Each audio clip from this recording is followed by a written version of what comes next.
What up? It's your boy T on Reaction. So, as always, I like to do today's music money, by the way. I like to do, and I like to do back to back with the DJ Max. But like I said, I found losing a lot of the vocals once. So now I'm doing back to back. I'm just going to do back to back now with a newer idiom with a classic one. And this one is a classic. It's one of the first ones out of this the ones I'm doing that is out of the drum and bass segment as well too. Drum and bass, is for me, it's like 50-50 on it as well too. They're not something I would DJ because it's kind of hard to do it though. But I would throw it, swing it in, depends on the BPM. But some drum bass classic hits though, and this was one. This is Roni Sound Brown Paper Bag. I remember good old days of the box being return of the box to me, because the box was in Philadelphia and I moved to Delaware, and it wasn't available till later, a little bit later again in the later 90s. And this was one of the videos that caught my eyes as well too. Though the song and then the video with the back and forth, a little movement going as well too. Though, so we're gonna see the story behind what the man behind the infamous drum and bass classic, Roni Size, for his song Brown Paper Bag. Let's get it. It doesn't matter where I go, in what country, what time of night, people, they want to hear that record. Hey, this is Roni Size, and this is my story of Brown Paper Bag. Step to the rhythm made out of brown paper. Sounds that we bring of a different nature. Rhythms get greater and the rhythms they get greater. Yes, another of us up for the chaser. Yup. Yup. So the first thing that got me into making music was my immediate family. They came from a Jamaican background, and when they moved to the UK, they brought some records with them, but they also brought their culture with them.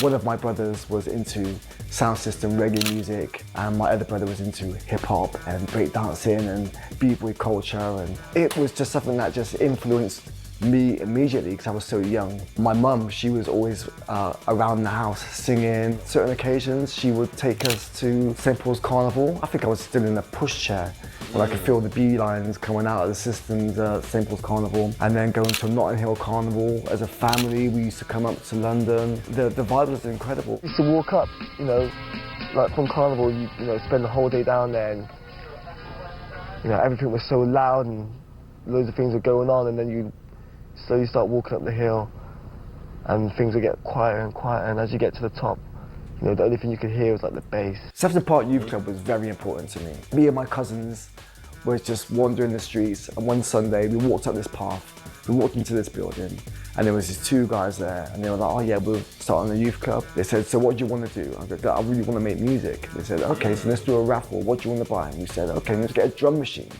So the first thing we got was this drum machine, RX-17 Yamaha. I was addicted. I learned that inside out.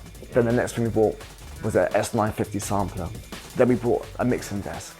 And then they employed someone to come and teach us. But it enabled me to be able to learn my craft without having to worry about the money side of it. The hub and heart of everything was definitely... To have that's gotta be fortunate right there. To have something like that, that's gotta be very fortunate. To get that kind of privilege in a way as well too for school or youth center as well too, man. I mean, I kind of found out that there was a youth center had like that as well too that does do stuff like that, but found it too late. But yeah, that's pretty awesome. Being involved in Sefton Park Basement, I was fortunate enough to meet Paul and Andy, and they actually used to work for Rhythm King. So Rhythm King was a label that specialised in upfront techno and house. When they closed down, there was a guy that was working there called Brian G. So Paul and Andy knew Brian G, and Paul and Andy used to always take my tapes to see Brian G. Then Brian G, when the record label closed down, went into the drawers and took the tapes with him. And back in the day, we had our phone number written on the tapes. Oh, wow. So one day I get a phone call. It's Brian G saying, I've got your tapes from Paul and Andy.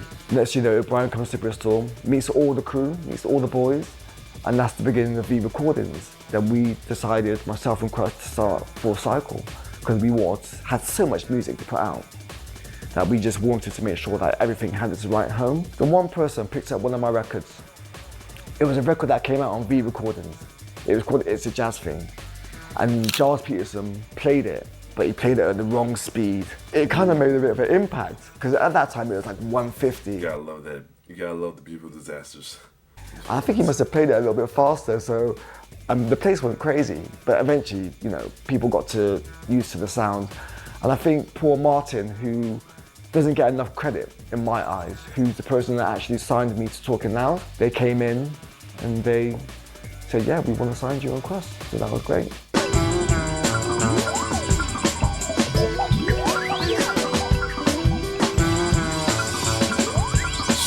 Imagine, you know how nowadays you carry a laptop. Imagine back then, around that time, they had all that, but you had to carry a big ass PC, a tower PC with a big ass monitor and all that as well too, or the Mac or the big old iMac globe monitors to go along with you, man. That's crazy, yo.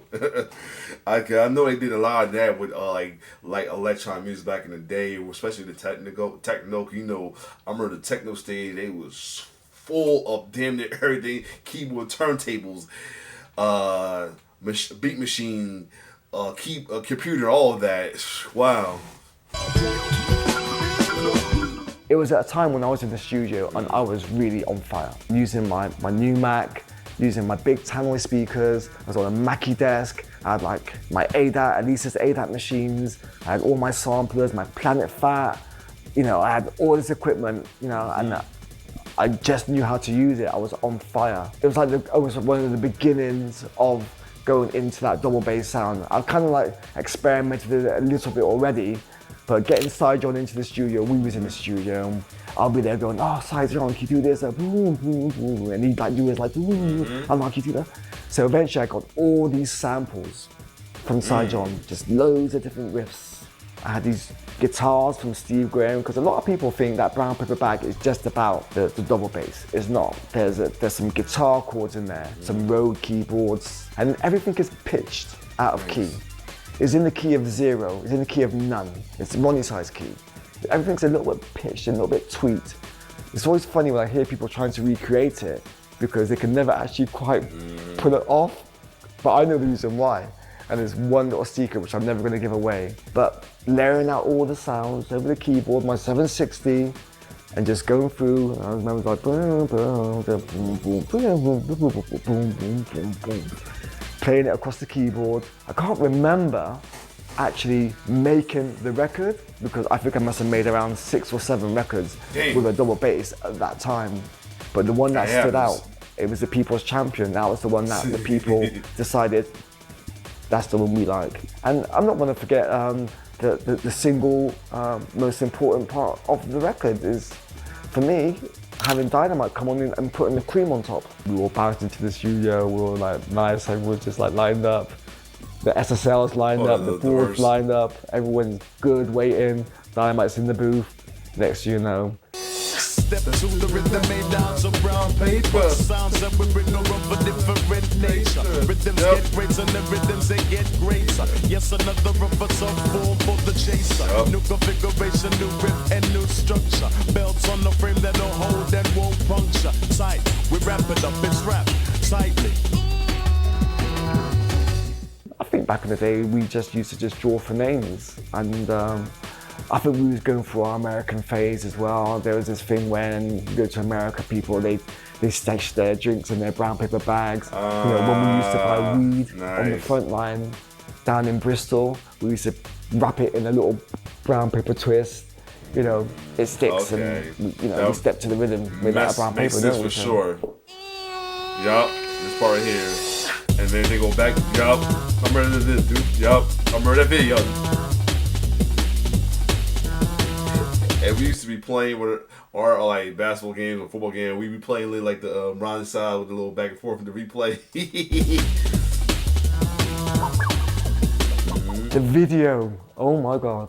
We're in cold Canada, Toronto, and we always trying to style ourselves. I remember I had this big Prada jacket on. It was like 14 times too big for me. But I was like, I've just paid like $2,000 for this jacket. I'm wearing it. I don't give a fuck. I know that's right.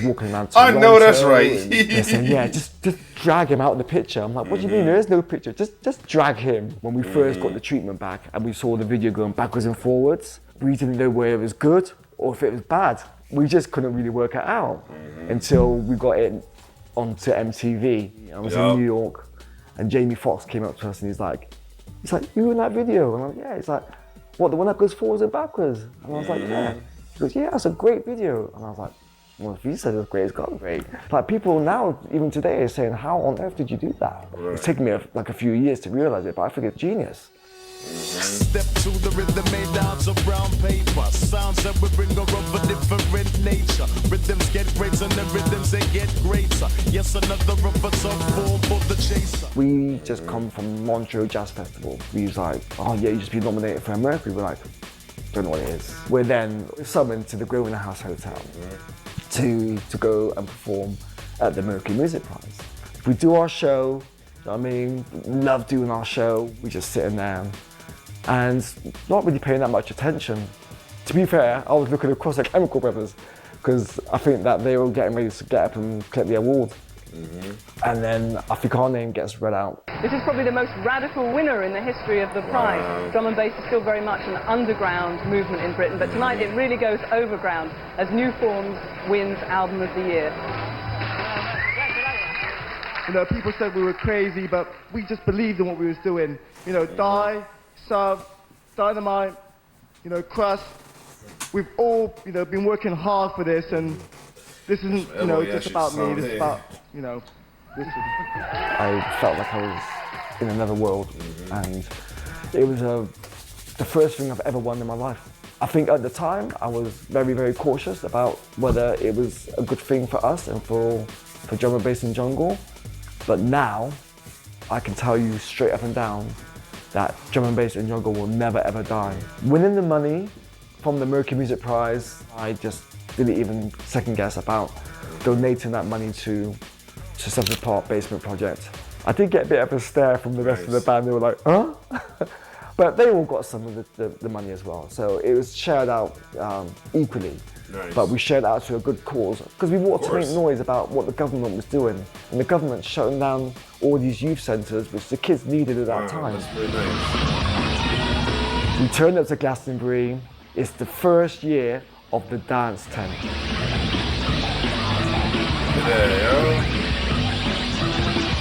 Like, can you imagine? Like, even like the screen, you see the screen, like you would, if you're looking from there, from like the newer era point of view, it looks kind of crazy, but it's probably like the way of making music with that type of screen, with the green screen and all that. Out of the studio and put it on stage because we didn't really know how to perform live. Someone's down the radio was like, oh yeah, they're hosing it down now. I'm like, hosing what down? They goes, oh yeah, the smell's gone. I'm like, what smell's gone? They're like, yeah, someone's just poured half a ton of shit, right, into the dance tent where we're about to play. So we get there and they're trying to clear it all out, do you know what I mean? And eventually the whole tank. What kind of nasty shit is that, literally? Starts to fill up and the smell kind of disappears. But we're there with our massive, big double bass. And all of a sudden, the whole of the equipment just shuts down. And the only thing that's there, coming out of the speakers, is the double bass and Dynamite.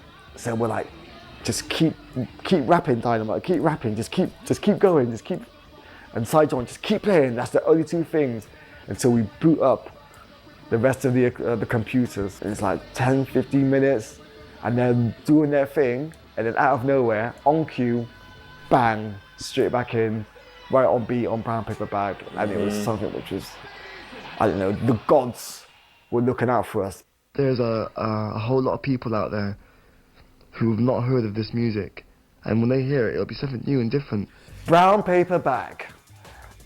Now, I cannot hear that name enough. I hear it every single place that I go and DJ. I will get on the decks, and I've played it already, and someone's gonna come up to me and go, are you gonna play Brown Paper Bag? And I'm like, I just played it. New Forms has been great to me. You know, it's put me into a place where I never knew that I could survive or I could be. Every person that helped put that record together and tour that record and to help be a part of that journey, you know what I mean? I can only say thank you. But Brown Paper Bag is the one where it doesn't matter where I go, in what country, people, they want to hear that record. And you know, I always say that I've got the best in me still to come. And then people will say, you know what though? That was a good one. Nice. Now that's interesting. That was interesting how they went there. One that it was like a jazz joint actually play fast, and then we came about the idea. Then the whole title based off of the culture of the U.S. having liquor and brown paper bag and all that. How it went as well too. Them winning the prize and then putting the money towards the charity of Houston, like he grew up on as well too. And then the dance tee having the other than that, interesting little backstory with this one. If you like my reaction, this like, share, subscribe to your channel. It's your boy T-Bird signing off on love.